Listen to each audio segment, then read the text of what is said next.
El Señor puso una fuerte carga en nuestro corazón por las familias. Ustedes saben que en el mes de mayo, como iglesia, tenemos el mes de la familia, ¿verdad? Y los mensajes tienen que ver con la familia, para los jóvenes, para los matrimonios. Tenemos talleres por las tardes, diferentes enseñanzas a lo largo del mes. Pero el Señor no nos dejó en paz con este tema al estar desarrollando los temas para este año. Así que el Señor nos guió a que en el mes de febrero también tomáramos un mes completo hablando acerca de la familia, y de eso estaremos hablando. La serie se titula Bienaventurada la familia que teme a Jehová. Ese es el título de la serie completa. Y estaremos viendo diferentes aplicaciones de este salmo a lo largo del mes. La familia es la primera institución creada por Dios, antes que la iglesia, antes que cualquier otra institución. Dios creó la familia. Y desde el momento de su creación fue atacada por el diablo. Y a lo largo de la historia del hombre hemos visto sin cesar los ataques de Satanás para esta institución hermosa. Recientemente Dios había establecido la familia de Adán y Eva y vino con todo el embate de Satanás. En el siglo XII, solo por mencionar algunas épocas, cuando tomó fuerza esta enseñanza del celibato, se decía que renunciar al matrimonio es distanciarse del mundo profano, por lo cual es mejor ponerse a disposición de la iglesia y ser célibe. Esta es una enseñanza que ha hecho un daño terrible a la humanidad. En otras palabras, lo que estoy diciendo es que incluso Satanás ha usado la misma religión para golpear la familia, y vemos el resultado de esta enseñanza errónea y falsa del celibato, y vemos el daño que ha hecho a niños, a mujeres, a hombres. En nuestra era ni se diga cómo se ha distorsionado y se han querido imponer modelos de familia que son aberrantes. Y no tengo que mencionar algunos de ellos, pues son conocidos por todos nosotros, estos modelos de familia que ahora han querido implementarse y se están haciendo con la ayuda de las leyes que se están aprobando. Para algunos que platicamos de este tema, en el viaje que hicimos a Uruguay, ustedes saben que Uruguay es la nación menos evangelizada de América, es una nación que se define atea, y por constitución ellos no se celebra Semana Santa, no se celebra Navidad, está establecido en la constitución. Pero el día que mi esposa y yo llegamos, el viernes, el primer día que estuvimos ahí, se estaba celebrando la marcha por la diversidad de géneros, pero era el día de los niños. Así que los papás llevaron a sus niños a marchar, a los niños, a los varoncitos, vestidos de niñas. Allá por ley un niño puede pedir su cambio de sexo sin autorización de sus padres. Y se ha permeado a la sociedad con estas enseñanzas. Así que vemos que la familia será atacada hasta que Cristo venga. Y como creyentes, entonces, necesitamos reforzar estos principios, necesitamos poner empeño en el cuidado de nuestras familias. Así que vamos a leer el Salmo 28, es muy corto, solo son 6 versículos y lo vamos a hacer de esta manera. Salmo 128. Los solteros, todos los solteros, levanten la mano los solteros, todos los solteros. Muy bien, un buen grupo. Todos, sin importar la edad, solteros, van a leer el versículo 1 y el 2. 1 y 2. Los que son padres van a leer el versículo 3 y 4. Y todas las madres van a leer el 5 y el 6. Muy bien, lo vamos a hacer de esa manera. 1 y 2 los solteros, los padres 3 y 4 y las madres 5 y 6. Muy bien, así que empiezan los solteros. Bienaventurado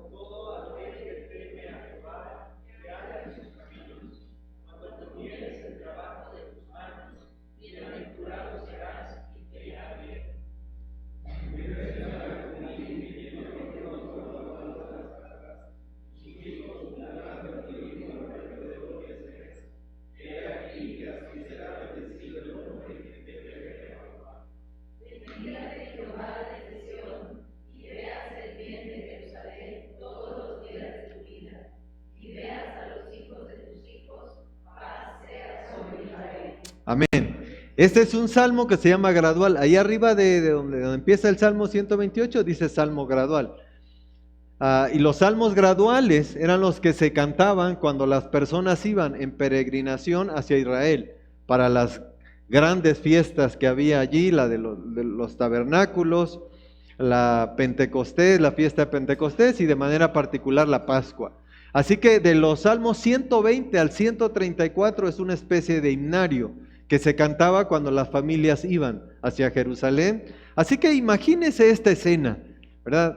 Un papá, ¿verdad?, con su esposa y con sus hijos caminando, ¿verdad? E iban entonando, no sé cómo suene en hebreo o en griego esto, ¿verdad? Pero debe sonar hermoso, ¿verdad? Porque son estrofas.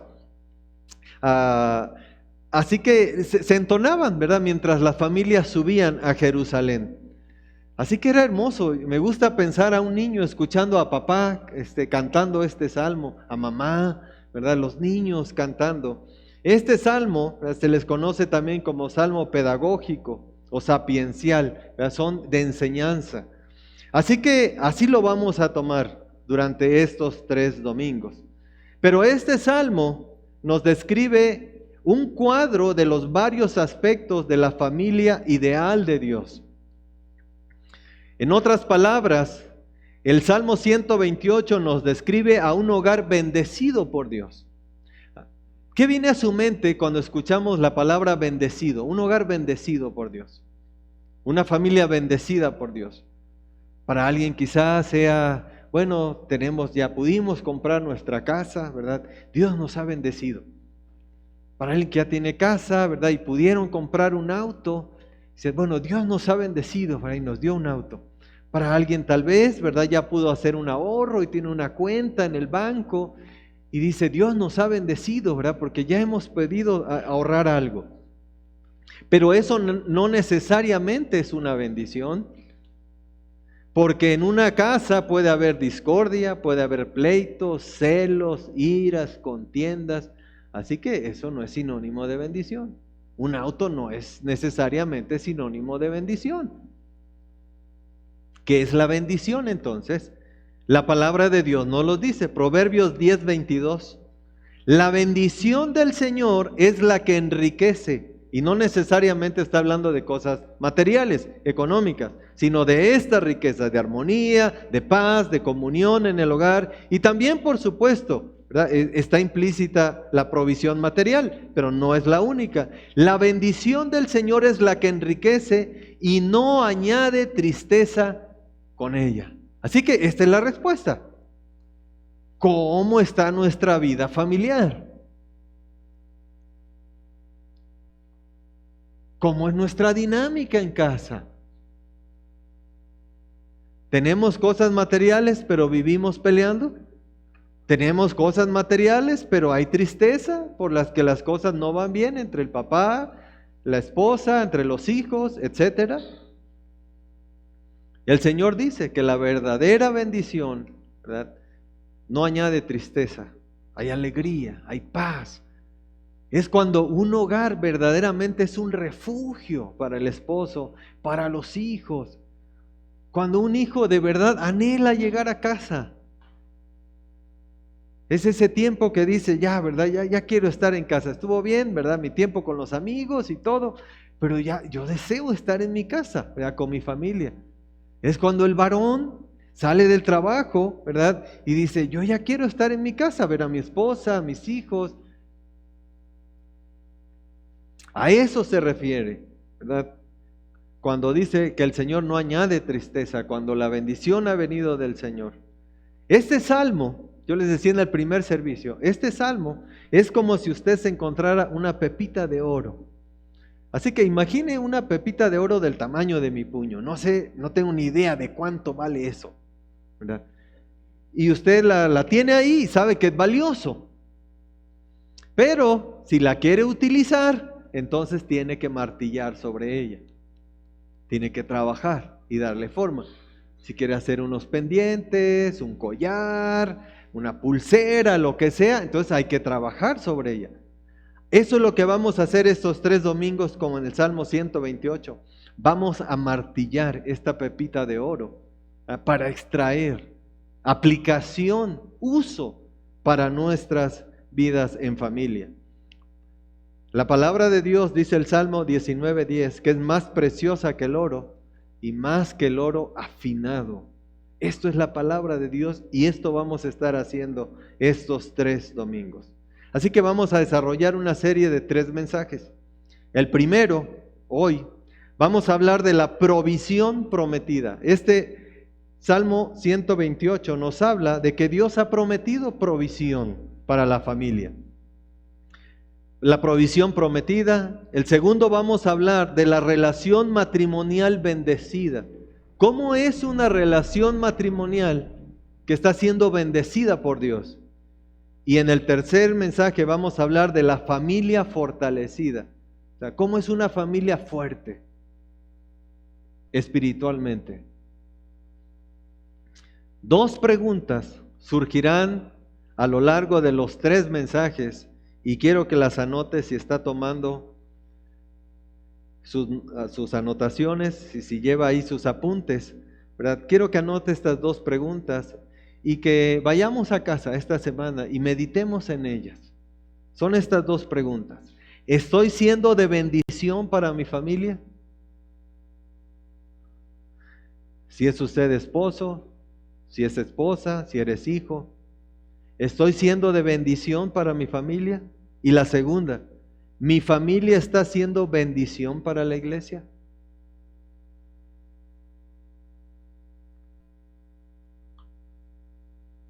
A lo largo de los 3 mensajes, estas preguntas surgirán una y otra vez. Y aprovecho aquí para hacer un anuncio a todos los matrimonios. Gracias a Dios pudimos concretar ya nuestra fecha para nuestro próximo retiro de matrimonios. Y quiero pedirles ahora que solo aparten la fecha. 26, 27 y 28 de septiembre. 26, 27 y 28 de septiembre. Anótenla, por favor. El año pasado, el pastor Mario y Limarian tuvieron la bendición de conocer al pastor Roy Mack y su esposa Abril. Ellos están pastoreando en Niles, Ohio. Y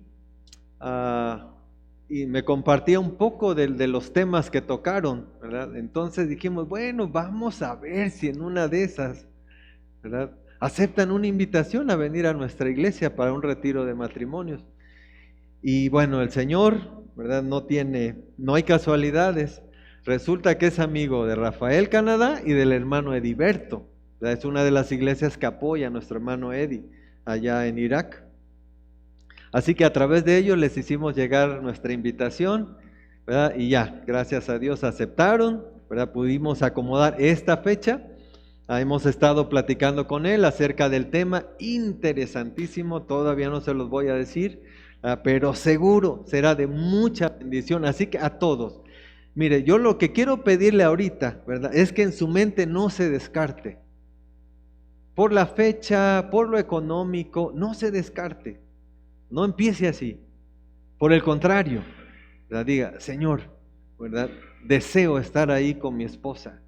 ¿Verdad? Quisiéramos fortalecernos en nuestra vida matrimonial y poder, ¿verdad?, desarrollar una familia como tú quieres. Así que esto es lo que quiero pedirles por el momento.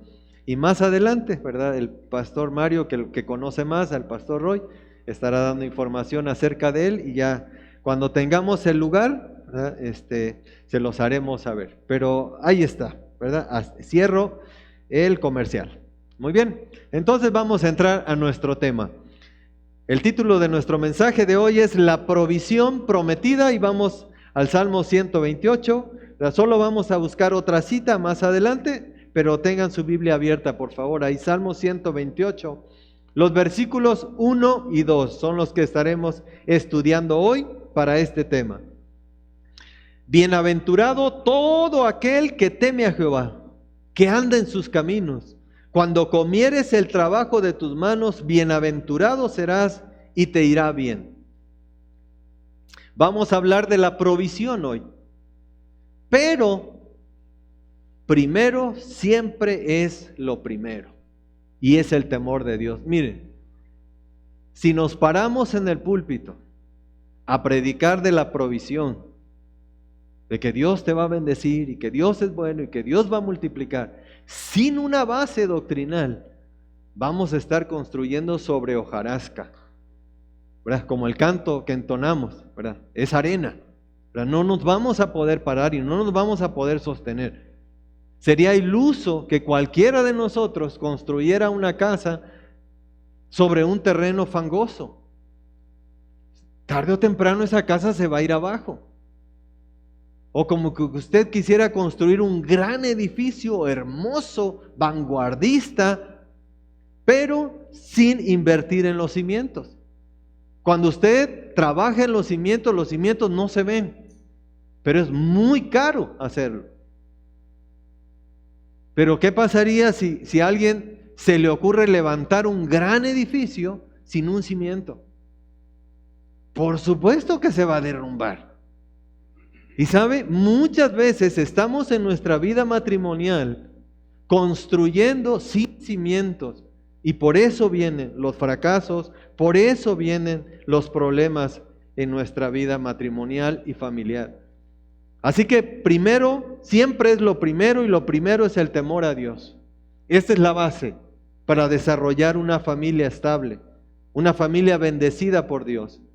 La palabra temor en hebreo es yaré, que significa temer, respetar, reverenciar. El temor es resultado de contemplar quién es Dios en su plenitud. De ahí proviene el temor. Pero para eso se necesita comunión íntima con Dios, en oración y con su palabra. No puedes conocer a Dios si no tomas tiempo con Él. No puedes temer a Dios si no lo conoces. Quien no conoce, quizá tenga miedo de Dios. Y tenga ese miedo de, bueno, hice esto que es malo, ¿verdad? Dios me va a castigar. O cuando viene alguna situación a la vida, ¿verdad? Un accidente, una tragedia, dice, Dios me castigó por esto. Eso es no conocer a Dios. Cuando no se conoce a Dios, también se menosprecia a Dios. Otros tienen un concepto de que Dios es como el genio de la lámpara. Cuando están en una situación difícil, cuando viene una crisis de cualquier naturaleza, entonces corren a Dios y le piden su deseo, ¿verdad? Como frotar la lámpara y decirle, ¿verdad? Hoy quiero que me resuelvas esto, ¿verdad? Hoy quiero que me resuelvas aquello. Entonces tienen ese concepto de Dios. El temor reverente fluye de lo profundo del corazón que ha sido restaurado y permea todo nuestro ser, espíritu, alma y cuerpo. Es de adentro hacia afuera el temor. Y lo que Dios ve es el corazón. Los hijos nos pueden tener miedo. Nuestros hijos, sus hijos, pueden tenerle miedo a usted. Entonces, cuando usted esté, se van a comportar de una manera. Pero eso no es respeto, eso no es reverencia. Porque cuando usted no esté, ellos van a hacer algo que saben que no está bien. Así que no es lo mismo miedo que temor. Un temor apropiado de Dios es lo que te va a convertir en una bendición para tu familia. Por eso hice la primera pregunta, ¿estás siendo de bendición para tu familia? Es el temor de Dios lo que te va a llevar a ser de bendición. Seas esposo, seas madre, seas hijo o hija. Cuando leemos el Salmo 128, nos damos cuenta que está dirigido a un varón. Pero la enseñanza y la aplicación no es exclusiva para los varones, sino para cada uno de los miembros en la familia. Así que el temor de Dios es fundamental para la bendición, incluyendo su provisión. El temor de Dios es fundamental para la bendición, incluyendo la provisión. Así que vamos a ver algunas cosas que el temor de Dios nos ayuda en nuestra vida. ¿Y cómo nos ayuda el temor de Dios? En primer lugar, el temor de Dios es la tierra donde germina su provisión. En la parábola del sembrador, el Señor usa ejemplos de diferentes tierras y solo en una la semilla germina y da fruto. En algunos germina la semilla, pero luego hay algunos factores, ¿verdad?, que dañan la planta y la matan y no llega a producir fruto. Solo hay una tierra que produce buenos frutos. Cuando hablamos de la provisión, es el temor de Dios la buena tierra donde germina. Dice el versículo 1, bienaventurado todo aquel que teme a Jehová y que anda en sus caminos. Vean el orden, que teme y que anda. Que teme en lo profundo de su corazón, no se ve, solo lo ve Dios. Y luego que anda, que lo refleja en su diario vivir. Pero no puede haber lo segundo sin lo primero. Alguien puede andar a nuestros ojos en el temor de Dios y caminando con Dios. Por su apariencia, porque quizá esté involucrado en la obra, porque quizá hace cosas, participa. Y a los ojos de los hombres, pues parece que él anda en los caminos del Señor. Pero Dios sabe si en el corazón de esa persona, si en nuestro corazón hay temor de Él.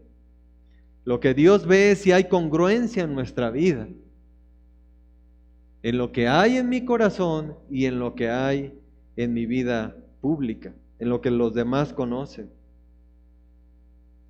Temor es cuando actúas de acuerdo a lo que conoces de la palabra. Temor de Dios es cómo te conduces en todos los aspectos, en tu vida laboral, en tu vida económica, administrativa, familiar, en base a qué tomas las decisiones en tu trabajo y para tu familia. Alguien dijo que el hogar es donde sale a relucir nuestro estado espiritual. ¿Sabes quién conoce de verdad tu vida espiritual? Tus hijos. Papá, si eres papá, ¿verdad? Nuestros hijos saben. Nuestra esposa sabe cómo es mi vida espiritual. Ante los demás yo puedo tener una apariencia, pero ¿sabes que en la intimidad del hogar es donde vivimos eso? El temor de Dios es la tierra donde germina su provisión. Proverbios 22:4 dice, riquezas, honra y vida son la remuneración de la humildad y del temor de Jehová. Y vuelvo a explicar esta palabra, riqueza no hace referencia al aspecto económico, sino a todos estos elementos de mi hogar. ¿Cómo está la comunión? ¿Cómo está la comunicación? ¿Hay comunión, verdad? En la familia, ¿hay un ambiente que honra a Dios cuando se cierran las puertas y cuando ya nadie nos ve? ¿Verdad? Es un hogar donde Dios es honrado. A eso se refiere riqueza. Cuando el Señor desechó a Saúl por su desobediencia, ordenó a Samuel que fuera a casa de Isaí y que ungiera al que iba a ser el nuevo rey de Israel. Así que va Samuel y están los hijos mayores de Isaí. Entonces él empieza a ver a los mayores, ¿verdad? Y eran altos, fuertes, y lo que se espera humanamente de alguien que va a gobernar y que va a liderar un pueblo. Así que él iba a ungir al primero que le pusieron ahí. Pero el Señor le dice a Samuel, y Jehová respondió a Samuel, no mires su parecer, no mires su parecer, ni lo grande de su estatura, y estas palabras que son sumamente tristes, y Dios nos guarde que diga algo de alguno de nuestros hijos. Dios nos libre que se diga esto de alguno de nuestros hijos, porque yo lo desecho, como había desechado a Saúl, porque yo lo desecho, porque Jehová no mira lo que mira el hombre, Pues el hombre mira lo que está delante de sus ojos, pero Jehová mira el corazón. Y varones, este es trabajo nuestro, no de nuestra esposa. Gracias a Dios por la ayuda de nuestra esposa, pero ese es trabajo tuyo, varón. El cuidado espiritual de tus hijos. Segunda de Crónicas 16:9. Porque los ojos de Jehová contemplan toda la tierra para mostrar su poder a favor de los que tienen corazón perfecto para con él. Salmo 112:1. Bienaventurado el hombre que teme a Jehová y en sus mandamientos se deleita en gran manera. A esto es lo que me refiero cuando Dios lo que ve es el corazón. Porque lo que Dios ve es que cuando tú estás a solas, cuando nadie te ve, si disfrutas o no disfrutas estar en su presencia y si en su palabra te deleitas, si es algo que anhelas.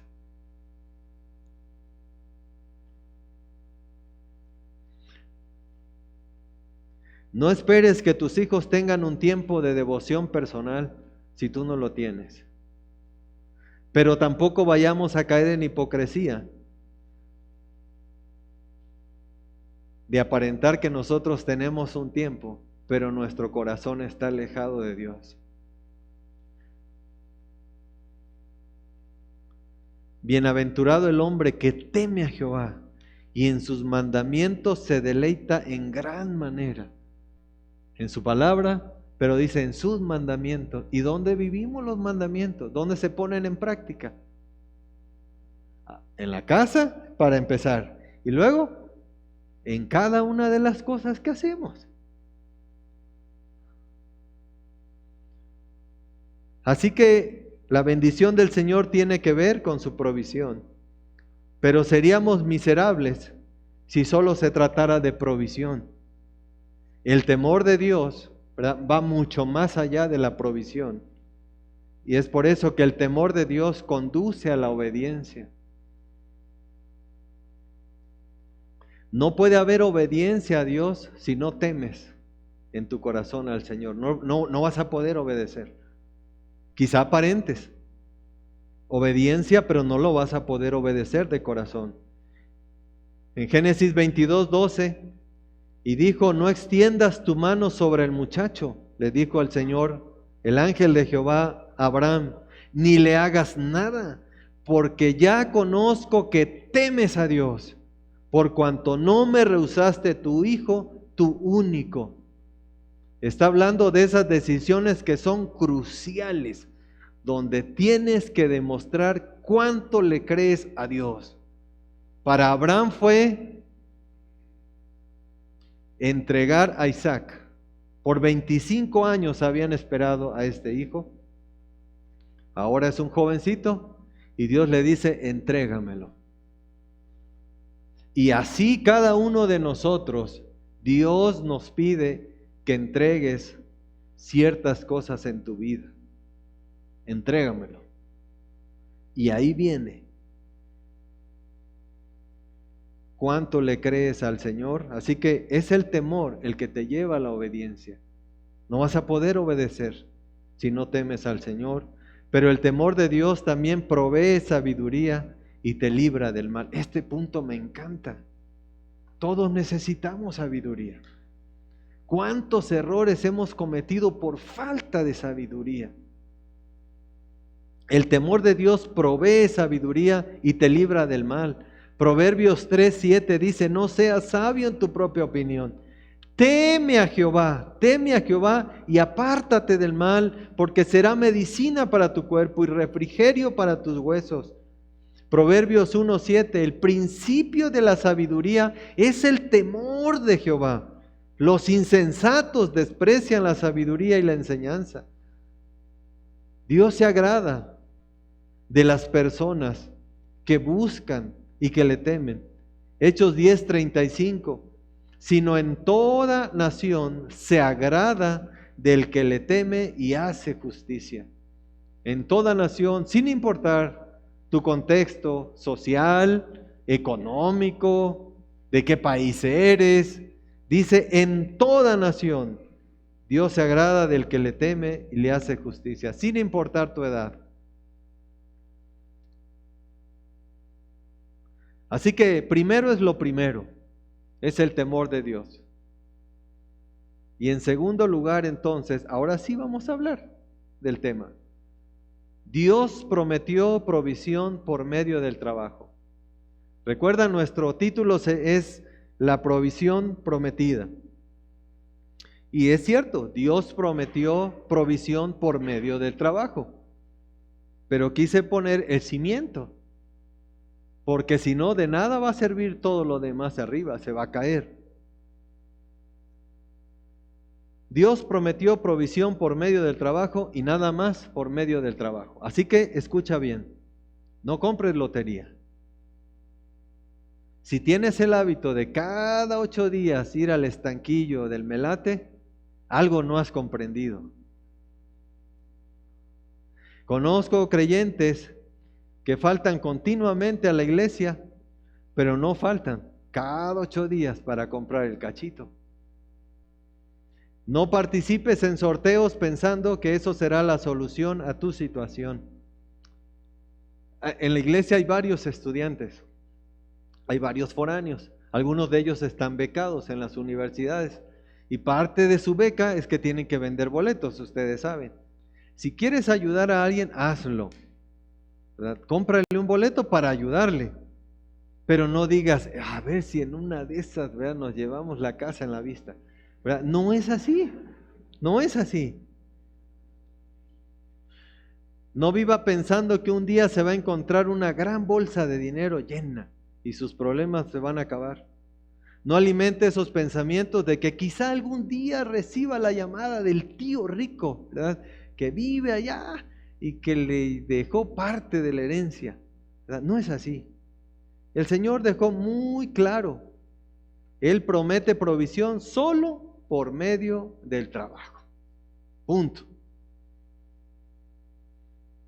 Dice el versículo 2, cuando comieres del trabajo de tus manos, bienaventurado serás y te irá bien. Esta frase en el original, en hebreo, cuando dice cuando comieres del trabajo de tus manos, en el original dice porque tú comerás del trabajo de tus manos. O sea, Dios lo está dando por sentado, es una bendición de Dios. No es como en el español que dice cuando comieres. En hebreo es diferente. Dice porque tú comerás del fruto de tu trabajo. Dios lo está asegurando. Así que vamos a Génesis. Génesis capítulo 2 que leyó Andrés. Génesis capítulo 2. Voy a leer los versículos 4 al 6. Por favor, las mujeres van a leer los versículos 7 y 8. Los varones van a leer el versículo 15. Y todos los solteros, otra vez, van a leer el 21 y el 22. ¿Ok? 21 y 22. ¿Sí? Entonces yo leo del 4 al 6. Las mujeres 7 y 8, los varones 15 y todos los solteros 21 y 22. Estos son los orígenes del cielo y de la tierra, cuando fueron creados el día en que Jehová Dios hizo la tierra y los cielos, y toda planta del campo antes que fuese la tierra, y toda hierba del campo antes que naciesen, porque Jehová Dios aún no había hecho llover sobre la tierra, ni había hombre para que la labrase, sino que subía de la tierra un vapor, el cual regaba toda la faz de la tierra. Entonces Jehová Dios formó al hombre del polvo de la tierra, y sopló en su nariz aliento de vida, y fue el hombre un ser viviente. Y Jehová Dios plantó un huerto en Edén, al oriente, y puso allí al hombre que había formado. Y lo puso en el huerto de Edén para que morara y no pasase. Entonces,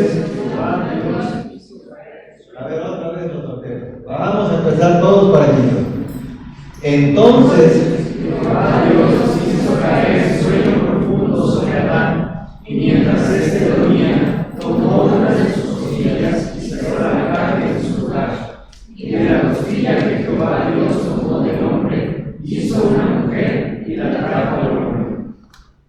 Ok, muy bien. De eso vamos a hablar en 8 días, solteros. ¿Verdad? Y también para los casados, obviamente, ¿no? Pero los versículos 7 y 8 dice que Dios hizo al hombre, ¿verdad? Y lo plantó. El 8 dice, y Jehová plantó un huerto. Esa palabra es injertó un huerto. Dios hizo el Edén, hermoso. Pero saben que en medio del hermoso hizo algo excelente, que era el huerto.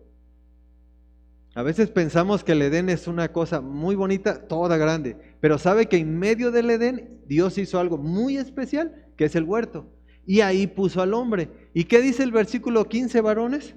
¿Qué dice el 15?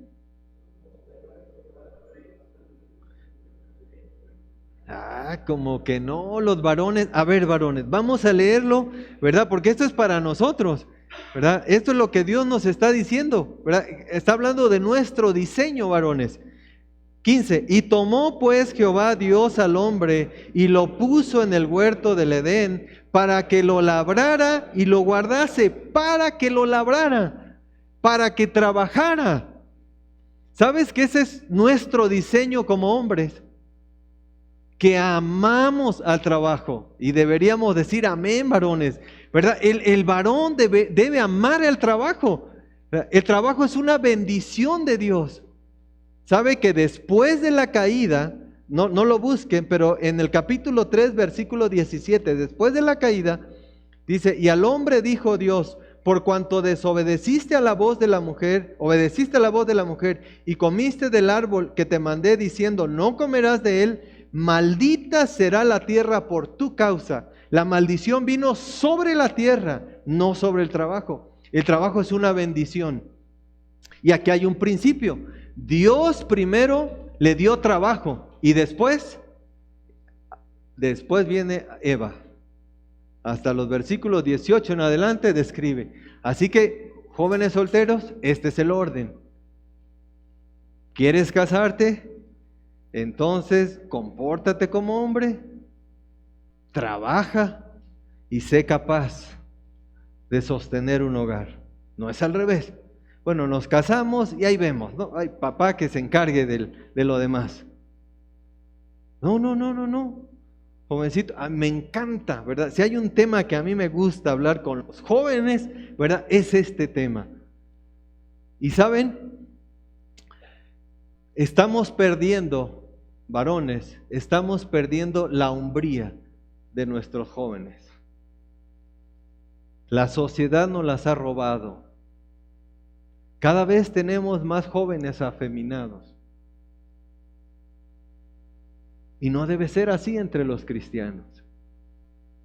Pero hemos creído toda esta avalancha de ideas. No, varones, Dios nos hizo para trabajar, para proveer, para cuidar. Eso está en el ADN del varón. Es interesante que todo el capítulo 1 de Génesis se menciona solamente Dios. El título que se da es Dios, que es Elohim. Pero cuando pasa al capítulo 2 y se habla de la relación del hombre con Dios, ¿verdad? Se añade Jehová Elohim, ¿verdad? Y eso de lo que nos está hablando es de esta característica de Dios. Un Dios de poder, un Dios que perfecciona, un Dios que provee, un Dios que cuida. Se añade la palabra Yahvé, que es el nombre con el que Dios se dio a conocer a Moisés, que significa yo soy el que soy, yo soy el que sustenta, yo soy el que provee. Y es interesante este cambio que hay en Génesis, cuando solamente está hablando de la creación, a cuando pasa a hablar de la relación de Dios con el hombre. Así que no había esposa aún, pero ya había trabajo. Así que no esperen a tener esposa o a decir, bueno, ¿verdad? En algún momento. No. Jovencitos, ¿verdad? Dios nos diseñó para trabajar y quiero decirles que Dios provee por medio del trabajo. Quiero ser reiterativo en este punto y lo puse como otro punto dentro del mensaje. Dios provee por medio del trabajo. Proverbios 13:23 dice, en el barbecho de los pobres hay mucho pan, pero se pierde por falta de juicio.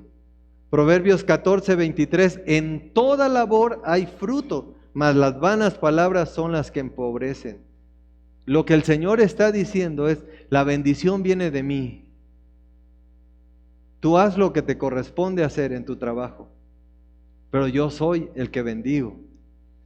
Recuerden que la Biblia está escrito en un lenguaje agrícola, era una comunidad agrícola.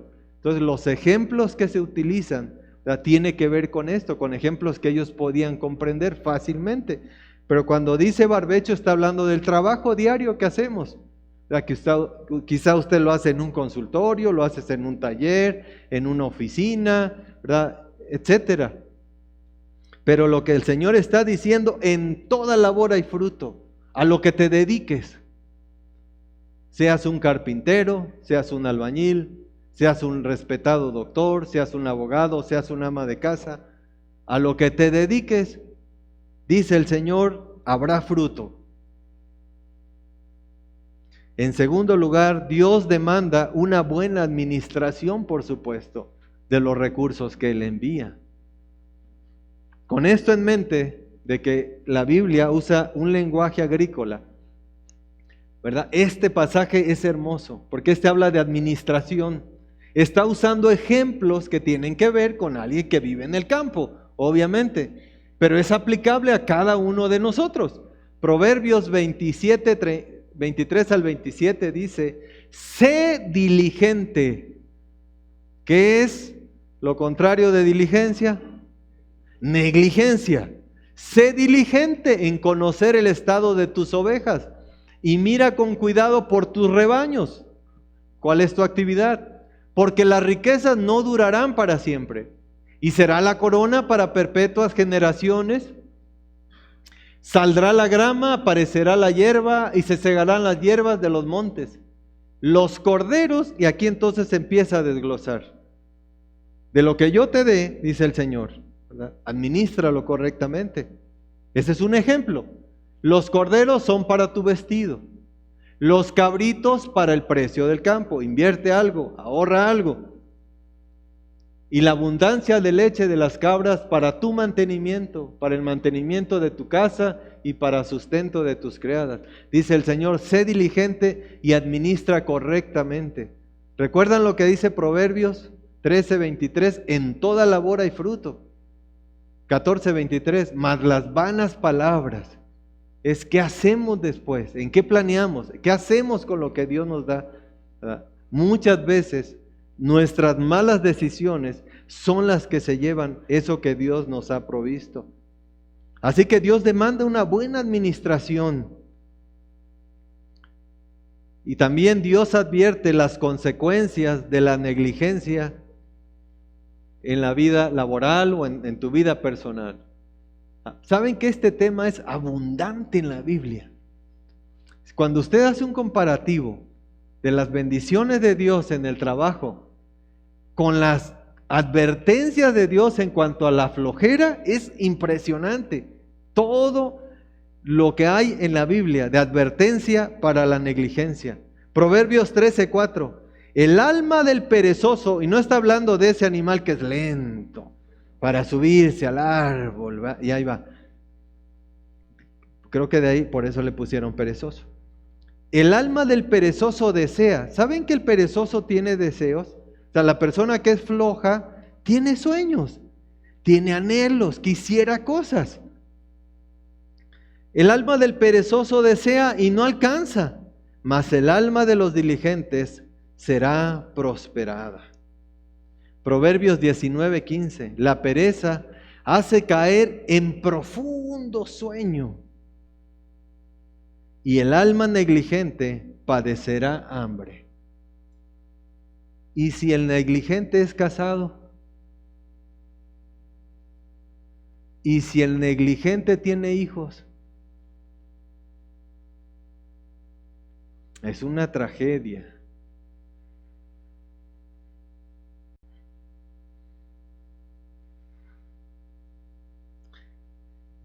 Rápido, les voy a contar una pequeña historia. Para los que estaban yéndose ya, ¿verdad? Esto los va a regresar a la realidad. Cuando éramos niños, mi papá es campesino.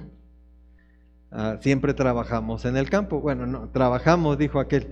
Cuando íbamos de vacaciones le ayudábamos, ¿no? De niños sí, ya cuando salimos de la casa, pues regresamos. Pero él nos contaba continuamente, ¿verdad? Una historia de pueblo. Entonces él nos decía que había una vez para ir y él usaba una parte de nuestro camino de la casa al campo de mi papá, ¿verdad? Atravesábamos una montañita por una veredita y allá hace mucho calor, somos de la costa de Chiapas, entonces se empieza a trabajar muy temprano y 12 del día, 1 de la tarde uno ya viene de regreso y regresas nuevamente por la tarde, ¿verdad? Porque mediodía es insoportable el calor. Entonces cuando pasábamos por ahí eran las 5 de la mañana más o menos y estaba oscura esa parte que atravesábamos, luego llegabas a un arroyo, luego pasabas. Pero nos contaba una historia y decía, fíjate que hace tiempo había un señor que se llamaba Juan, y no quiero usar otro nombre porque ese es el nombre de la historia. Dice, se llamaba Juan y era flojo Juan, flojo. Dice, cuando tú lo contratabas para ir a trabajar, ¿verdad? Ahora ya saben, ¿verdad? ¿A qué horas iba uno? Dice, Juan llegaba como a las 10 de la mañana, ¿verdad? Arrastrando los pies, ¿verdad? Limpiándose los ojos, ¿verdad? Entonces, solo que había una necesidad y pues necesitabas a alguien más y decías, bueno, pues Juan, ¿no? Aunque llegue a esa hora. Ya. Pero dice, cuando Juan atravesaba la montaña, dice, cuando iba pasando por ahí, oía una voz que le decía, Juan, porque querés sos pobre. Juan, porque querés sos pobre. Entonces la segunda vez que oyó la voz fue corriendo con el sacerdote del pueblo y le dijo, oiga, mire, estoy escuchando esto. Y le dice el sacerdote, seguramente allá hay dinero enterrado, ¿verdad? Y te lo van a dar. Dice, pero me da miedo. Dice, acompáñeme. Dice, bueno, pero si voy, pues nos dividimos ahí lo que toque. Y dice, sí, entonces van al otro día, ¿verdad? Y sí es cierto, o sea, llega por ahí y escucha la voz, ¿verdad? Juan, porque querés sos pobre. Y le dice, pregúntale, le dice el sacerdote a Juan. Dice, no, pregúntele usted. Y dice, ¿por qué es pobre Juan? Dice, porque es flojo. ¿Verdad? Esa era toda la historia, ¿verdad? Así que esa era toda. Pero creo, al paso del tiempo entendí que era una manera de mi papá de advertirnos de la flojera, ¿verdad? Quizá no tenía otra forma de decírnoslo, pero bueno, pero dice, no conocíamos la Biblia, ¿verdad? En ese tiempo, obviamente. Así que cuando leo varios de estos pasajes, viene a mi mente estas historias. Proverbios 10:26, como el vinagre a los dientes,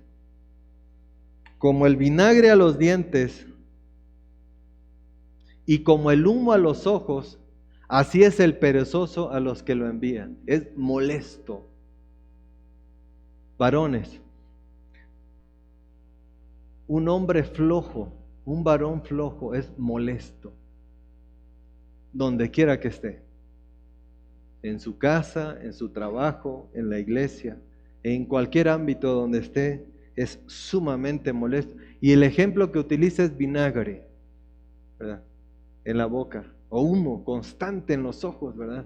O sea, molesta. Proverbios 6:6-11. Perezoso, ¿hasta cuándo has de dormir? ¿Cuándo te levantarás de su sueño? Primera de Timoteo 5:8. Porque si alguno no provee para los suyos, y mayormente para los de su casa, ha negado la fe y es peor que un incrédulo. Está hablando de un varón creyente. Y dice Pablo que quien no provee para su casa, quien ha delegado esa responsabilidad en su esposa, dice que es peor que un incrédulo, porque el incrédulo ignora la palabra de Dios, ignora los principios, pero el creyente lo conoce. Entonces, conociendo la palabra de Dios, aún conociendo, ¿verdad? Él tiene en poco la palabra y ha depositado esa carga en su esposa. Segunda Tesalonicenses 3:10, porque también cuando estábamos con vosotros os ordenábamos esto: si alguno no quiere trabajar, pues que no coma. Es muy sencillo. ¿Cuántos días aguantarías sin comer? ¿Cuántos días aguantas sin trabajar? Porque sigue comiendo. Así que, varones, ¿verdad? Este es un llamado para nosotros. Y jóvenes, aprendan esto. Ahora que están jóvenes, aprende que el trabajo es una bendición del Señor y que Dios bendice a través del trabajo. Cuando tú lo haces de manera correcta y cuando tu motivación es correcta al estar trabajando. En tercer lugar, Dios demanda que reflejes tu temor de Él en el trabajo, y esto es bien importante. El temor de Dios no solo se queda en mi relación con Dios y no solo se queda en mi casa. El temor de Dios va allá, ahí donde el Señor nos dio un trabajo para proveer para nuestra casa. Dios demanda que reflejes tu temor de Él en el trabajo. Proverbios 20:17 dice: sabroso es al hombre el pan de mentira, pero después su boca se llenará de cascajos. Varones, nunca lleves a tu casa pan de mentira. ¿Qué significa pan de mentira? Lo que ganaste de manera ilícita. Cuando tuviste que hacer algo, cuando hiciste algo incorrecto para ganar dinero. Cuando mentiste. De esto hablamos el miércoles. Y aprovecho, varones, ¿verdad? Casados y solteros. Todos los miércoles tenemos un estudio de varones. Ahora estamos hablando de Noé. Y hablamos de este tema el miércoles. Cuando haces algo indebido en tu trabajo para generar un poco más de ganancia, eso es pan de mentira. La advertencia es la siguiente: es sabroso para alguien que gana dinero de esa manera, de manera ilícita, porque mintió, porque hizo un presupuesto, ¿verdad? Dijo que iba a poner un material y puso otro, etcétera. Sabroso es al hombre el pan de mentira, pero después su boca se llenará de cascajo. Ahora, esta palabra, ¿verdad?, en el contexto en que está dicho, ahí en Proverbios, citando varios comentaristas de este pasaje, cascajo se le llamaba a la comida que se les daba a los prisioneros en la cárcel.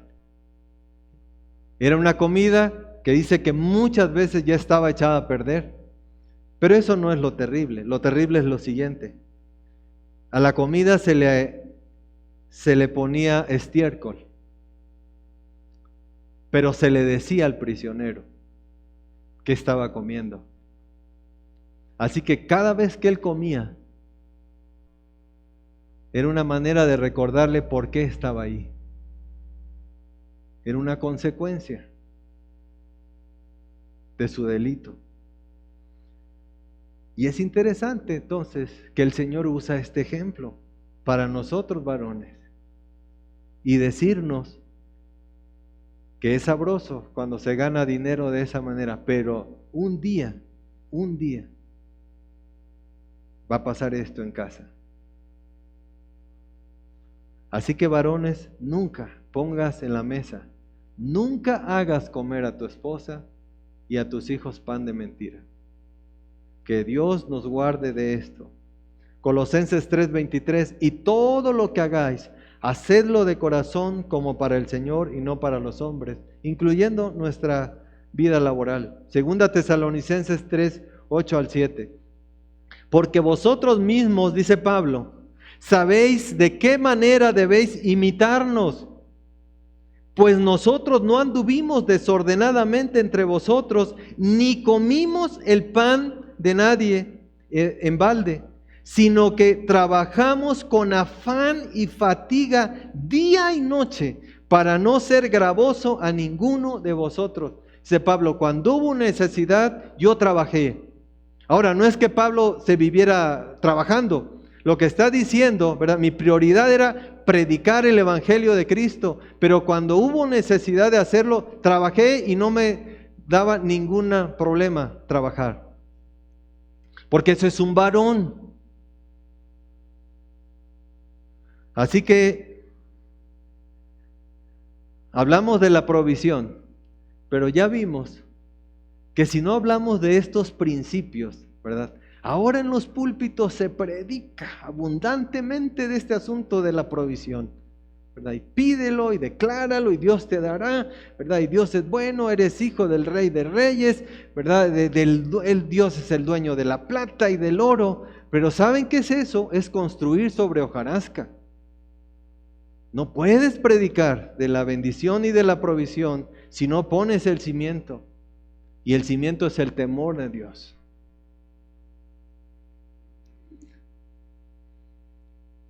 Así que hoy hablamos del temor de Dios y de la provisión de Dios. Dicen nuestros versículos que estudiamos hoy y lo leemos todos juntos. Está en la pantalla, Salmos 128, 1 y 2. Todos juntos.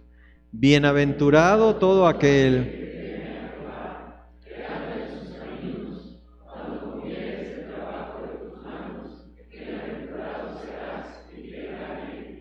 Muy bien. Dios antes de establecer la familia proveyó trabajo.